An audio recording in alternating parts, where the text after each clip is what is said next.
जमशेद साहब आए थे?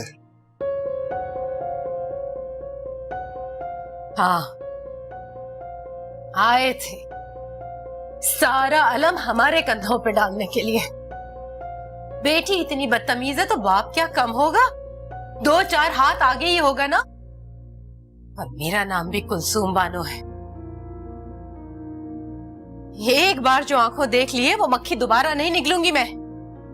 अरे मेरे बेटे के लिए लड़कियों की कोई कमी है जो उस जबान दराज को मैं दोबारा ब्याह के ले आऊं? 3 दिन के अंदर ब्याह कर लाऊंगी मैं दूसरी लड़की, और उससे 1000 दर्जे खूबसूरत और पढ़ी लिखी लड़की लेकर आऊंगी। बिठा के रखे रानिया उस रोना धोना को अपने घर में। कोई जरूरत नहीं है हमें उसकी, कोई जरूरत नहीं है।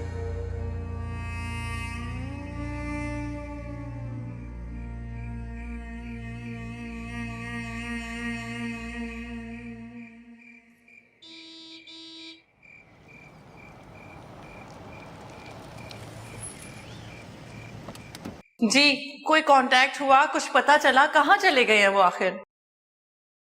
आपने अहमद भाई अब्दुल्ला भाई के घर कॉल करके पता किया है? वहां तो नहीं है? हाँ, प्लीज कुछ कर दें। कहाँ चले गए हैं? आप कहाँ चले गए थे? मैं कब से आपको फोन कर रही हूँ। कुछ परवाह भी है आपको? क्या क्या वहम मेरे जहन में आ रहे थे। इतनी देर कहाँ लगाई आपने? अम्मा की कब्र पे गया था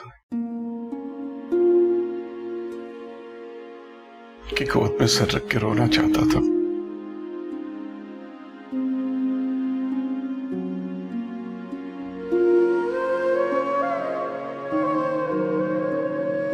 मुझे नींद आ रही, आप लोग भी सो जाएं।